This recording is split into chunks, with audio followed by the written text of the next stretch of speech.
दोस्तों, आपका स्वागत है स्कॉलर एलाइट में। जो लोग ये वीडियो पहली बार देख रहे हैं तो उनसे रिक्वेस्ट है कि आप हमारे चैनल को सब्सक्राइब कर लीजिए ताकि जो भी वीडियोस मैं अपलोड करूंगा आपको नोटिफिकेशन के माध्यम से पता चलता रहे। ठीक है, तो चलिए स्टार्ट करते हैं आज का सेशन। आज इस वीडियो में मैं आपको बताने जा रहा हूँ कि एमपी पुलिस का जो सब इंस्पेक्टर का एग्ज़ाम होने वाला है आपका, तो उसमें जो आपसे पूछे जाएंगे क्वेश्चंस और जो पिछले साल पूछे गए हैं क्वेश्चंस, ठीक है। तो इसमें मैंने क्या किया है कि प्रीवियस ईयर क्वेश्चंस को लिया जिसमें साइंस और जीके का क्वेश्चन है, और क्या किया है मैंने इसमें कि कुछ एक दो क्वेश्चन अलग से ऐड किए हैं। तो उनको देखते हैं कि कौन कौन से वे क्वेश्चन हैं। चलिए स्टार्ट करते हैं। पहला क्वेश्चन देखते हैं आज का। यूनिसेफ का मूल अर्थ क्या है, यानी कि पूछा जा रहा है the original name of UNICEF या फुल फॉर्म ऑफ यूनिसेफ का पूछा जा रहा है। तो देखिए यूनिसेफ का जो फुल फॉर्म होता है वो होता है United Nations International Children's Emergency Fund होता है इसका आंसर, यानी कि option number C is the right answer. ठीक है, फुल फॉर्म वैसे सभी को याद होगा ये, क्योंकि बेसिक क्वेश्चन है, हर बार लगभग कई एग्जामों में ये पूछा जाता है। लेकिन आपको क्या करना है, किसका एक क्वेश्चन है, क्वेश्चन ये है कि इसका हेड क्वार्टर, पहला क्वेश्चन आज का, किसका हेड क्वार्टर कहाँ है वो आपको बताना है कमेंट करके। जैसे कि कुछ बच्चे जो है मैं पूछता हूँ तो कमेंट करके बाकायदा आंसर बताते हैं, तो आंसर बताते रहें, जरूर आप लोगों का सिलेक्शन होगा। तो कमेंट करके आंसर जरूर बताएं। ठीक, चलिए अगला क्वेश्चन देखते हैं यहाँ पर। निम्न में से कौन सा भारतीय वायुसेना में सर्वोच्च पद होता है, यानी कि भारतीय सेना का सर्वोच्च पद कौन सा कहलाता है। तो भारतीय सेना, ठीक है, वायुसेना की बात की जा रही है, यानी कि एयर फोर्सेस की बात की जा रही है, तो उसका सर्वोच्च पद होता है एयर मार्शल। कौन सा होता है, एयर मार्शल। चलिए बात करते हैं अगले क्वेश्चन की यहाँ पर कि जोबट हटनी नदी में एक सिंचाई नहर है, यानी कि हटनी नदी में एक सिंचाई नहर बनाई गई है जिसे जोबट कहा गया है, यह किस नदी के दाहिने किनारे पर स्थित सहायक नदी है, यानी कि सीधे सीधे पूछा जा रहा है जोबट जो है, हटनी नदी जो है, ठीक है, किसकी सहायक नदी पूछा जा रहा है। ठीक, तो ये जो है ये है सहायक नदी किसकी, नर्मदा की सहायक नदी है एमपी के अंतर्गत। चलिए बात करते हैं हम अगले क्वेश्चन की यहाँ पर कि जातीय संसद किसका सर्वोच्च विधायी न्याय मतलब जो है निकाय है, लेजिस्लेटिव बॉडी किसका है, सुप्रीम सबसे बड़ा लेजिस्लेटिव बॉडी किसका है, ये बर्मा का है, जर्मनी का है, बांग्लादेश का है या क्यूबा का है। तो जातीय संसद जो है ये है आपका बांग्लादेश का, किसका है, बांग्लादेश का है जातीय संसद। ठीक, चलिए बात करते हैं हम अगले क्वेश्चन की कि सारनाथ का सिंह चतुर्मुख स्तंभ शीर्ष किस राजवंश की कला का नमूना है। अब देखिए ये क्वेश्चन थोड़ा सा घुमा दिया गया है क्योंकि क्वेश्चन बहुत ही सिंपल है। सारनाथ का सिंह चतुर्मुख, अब देखिए एक चीज बताता हूं, सिंह चतुर्मुख बोल रहा है, ठीक है, ठीक, सिंह चतुर्मुख यानी कि सिंह यानी शेर और चतुर्मुख यानी चार मुख। कौन सा ऐसा आपने देखा स्तंभ जिसके ऊपर चार मुख रहते हैं, अशोक स्तंभ आपने सुना है, अशोक स्तंभ, ठीक, तो उसमें चार शेर हैं, ठीक, चारों तरफ देख रहे हैं आपके। तो ये किसके काल की है, अशोक किस काल का था, गुप्त, मौर्य, माया, कुषाण, तो मौर्य वंश। तो थोड़ा सा बस क्वेश्चन को घुमा दिया है जो कि आदमी बच्चे सोचते हैं कि टफ हो जाएगा, टफ नहीं, आप सिंह चतुर्मुख से ही पकड़ सकते थे, शीर्ष जो है स्तंभ है, ठीक, अशोक स्तंभ समझ लीजिए। तो ये हो गया आपका मौर्य वंश से रिलेटेड हो गया, तो मौर्य वंश इज द राइट आंसर। ठीक है, चलिए बात करते हैं हम अगले क्वेश्चन की यहाँ पर।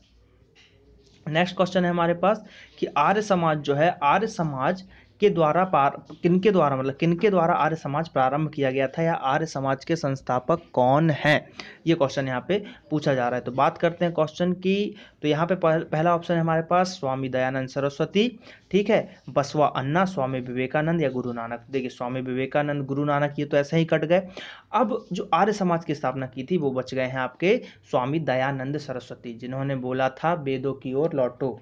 ठीक है, तो ये चीजें याद रखना है, कभी कभी ये भी पूछ लिया जाता है कि वेदों की ओर लौटो किसका था, तो ये था स्वामी दयानंद सरस्वती जी का। चलिए नेक्स्ट क्वेश्चन देखते हैं यहाँ पर।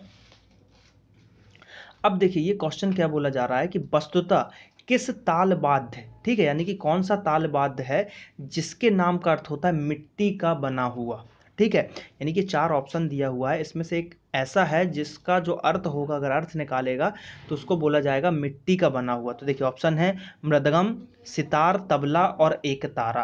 तो आप एक ऊपर देख रहे होंगे मृद आ रहा है, तो मृदा, मिट्टी को मृदा बोला जाता है, क्या बोला जाता है, मिट्टी को मृदा बोला जाता है। ठीक है, तो इसमें क्या हो जाएगा कि मृदा शब्द आ गया तो इसी का अर्थ होता है मिट्टी का बना हुआ, यानी कि मेड ऑफ क्ले। तो इसका आंसर हो जाएगा ऑप्शन नंबर ए। बाकी तबला से देखिए कोई रिलेशन नहीं है आपका कि तबला को आप मिट्टी से रिलेट करोगे, ठीक है, चलिए नेक्स्ट क्वेश्चन देखते हैं यहाँ पर। अगला क्वेश्चन है हमारे पास, किस देश में विश्व का सबसे बड़ा डाक जालक्रम, ठीक है, पोस्टल विभाग की बातचीत की जा रही है कि पोस्टल नेटवर्क सबसे बड़ा कौन सा है, इंडिया, अमेरिका, जापान या रूस। तो इंडिया, जैसा कि आप सभी को पता होगा कि इंडिया में जो है सबसे ज़्यादा पोस्ट ऑफिस है और यहाँ पे बहुत ही अच्छी तरीके से इसको मैनेज करके चलाया जा रहा है। तो चलिए देखते हैं इसका आंसर, इंडिया। जी हाँ, इसका आंसर है इंडिया। नेक्स्ट क्वेश्चन देखते हैं। अगला क्वेश्चन है हमारे पास कि सरदार वल्लभ भाई पटेल अंतर्राष्ट्रीय हवाई अड्डा कहाँ पर स्थित है। तो देखिए, इस क्वेश्चन को आप अगर थोड़ा सा दिमाग लगाएंगे तो आप पकड़ लोगे, सरदार वल्लभ भाई पटेल, ठीक, भाई पटेल आ गया या बैन पटेल आ गया तो ये सीधे हमको पहुंच जाना है कहाँ, गुजरात। अब यहाँ पे आ गया सरदार वल्लभ भाई पटेल। अब गुजरात पहुंचे तो गुजरात से रिलेटेड इसमें देखिए क्या है, आपके पास एक ही चीज़ मिल रही होगी, अहमदाबाद। तो अहमदाबाद जो है इसका आंसर हो जाएगा। तो अंतर्राष्ट्रीय हवाई अड्डा जो है ये अहमदाबाद में, और सरदार वल्लभ भाई पटेल को क्या बोला जाता है, लौह पुरुष भी बोला जाता है। तो इसका आंसर होगा अहमदाबाद। चलिए नेक्स्ट क्वेश्चन देखते हैं यहाँ पर। अगला क्वेश्चन है हमारे पास कि जावेद अख्तर को सर्वश्रेष्ठ कहानी के लिए पहला फिल्म फेयर पुरस्कार किस फिल्म के नाम मतलब के लिए मिला था, शोले, जंजीर, सिलसिला या दीवार। तो देखिए, अब अगर आपकी फिल्मों में रुचि रही है तो आप इस क्वेश्चन को आराम से दे सकते हैं, लेकिन नहीं, जिन्होंने फिल्मों के बारे में पढ़ा भी होगा तो इसका आंसर हो जाएगा। तो देखिए, इसका आंसर है जंजीर। जंजीर के लिए जो है इनको ये अवार्ड दिया गया था। तो ये कुछ चीज़ें हैं, ये क्वेश्चन जरूरी नहीं सबसे बने, ठीक है। चलिए बात करते हैं अगले क्वेश्चन की कि किस महाद्वीप में प्रथम विश्व युद्ध लड़ा गया था। तो देखिए, प्रथम विश्व युद्ध जो लड़ा गया था यूरोप से, ठीक है, तो यूरोप महाद्वीप के अंतर्गत ये आएगा। तो यूरोप महाद्वीप इज द राइट आंसर। चलिए बात करते हैं हम अगले क्वेश्चन की कि विश्व एड्स दिवस, ठीक है, एड्स डे जो है कब मनाया जाता है। तो एड्स डे मनाया जाता है 1 दिसंबर को।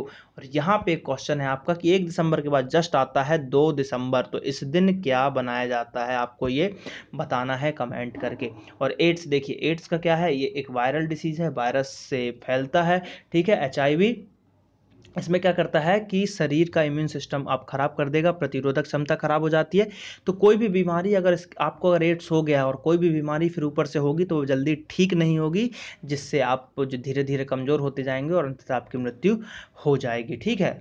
चलिए तो बात करते हैं हम अगले क्वेश्चन की। यहाँ पर नेक्स्ट क्वेश्चन है, तानसेन का मकबरा डैश में स्थित है, यानी कि तानसेन का मकबरा कहाँ स्थित है। तो तानसेन का जो मकबरा है वो है ग्वालियर। तानसेन जी का मकबरा कहाँ है, ग्वालियर में ही होगा, ठीक है। चलिए बात करते हैं हम अगले क्वेश्चन की यहाँ पर कि नर्मदा अपने दोनों तरफ संगमरमर को काटकर एक सकड़ी घाटी से गुजरती है, ठीक है। अब नर्मदा नदी जो है ऐसा बोला जाता है कि संगमरमर की वादियों में से होकर गुजरती है। जैसा कि अगर आपने ऋतिक रोशन की एक मूवी देखी होगी, मोहनजोदाड़ो आई थी, तो उसमें एक जगह मगरमच्छ का सीन था, वो संगमरमर की वादियों में ही हुआ था और वो नर्मदा नदी में ही सीन को फिल्माया गया था। उस जगह का नाम है बंदर कूदनी, ठीक है। तो वो यही पूछा जा रहा है कि वो कहाँ पे संगमरमर की वादियों में से निकलती, किस शहर में, उज्जैन, रतलाम, धार या जबलपुर। तो इसका आंसर हो जाएगा जबलपुर। जबलपुर में जो है नर्मदा नदी संगमरमर की वादियों में से होकर गुजरती है, ठीक। तो ऐसे करके आप इसको थोड़ा सा रिलेट कर सकते हो। चलिए बात करते हैं हम अगले क्वेश्चन की, महेश्वर से बहने वाली महत्वपूर्ण नदी का नाम बताइए। यानी कि महेश्वर एक जगह है जहां से नदी बहती है, तो कौन सी नदी बहती है उसका आपको उद्गम स्थल नहीं पूछा गया है, उसने पूछा है नदी बहती है सिर्फ, तो वो बहती है नर्मदा नदी। चलिए बात करते हैं हम अगले क्वेश्चन की, मध्य प्रदेश में सबसे उच्च शिखर कौन सा है, ठीक, सबसे ऊंचा शिखर यानी कि पहाड़ की चोटी की बात की जा रही है। तो लेडी पर्वत, कैमूर पर्वत, धूपगढ़ शिखर या माउंटेन लोगन। तो इसका आंसर होगा धूपगढ़ की चोटी। धूपगढ़ की चोटी जो है सबसे ऊंचा शिखर MP का आपका माना जाता है। चलिए बात करते हैं हम अगले क्वेश्चन की कि निम्नलिखित नदियों में से किसका अरावली रेंज में अजमेर के पास स्रोत है, ठीक है, अरावली पर्वत, ठीक। अरावली रेंज आपके मिलेगा राजस्थान की साइड, ठीक है। तो वहां पे कौन सी नदियों का आपको स्रोत मिल सकता है, माही नदी या नर्मदा नदी या इनमें से कोई नहीं, है लूनी नदी। तो लूनी नदी का आपको स्रोत मिल सकता है, लेकिन लूनी नदी जो है अब जाके वहां पे लुप्त हो गई है, कच्छ के रन के पास जाते जाते पूरा अंडरग्राउंड वाटर हो जाता है उसका, वहां पे उसके स्रोत जो है ऊपर से आपको दिखाई नहीं देंगे। तो इसका आंसर है लूनी पर्वत।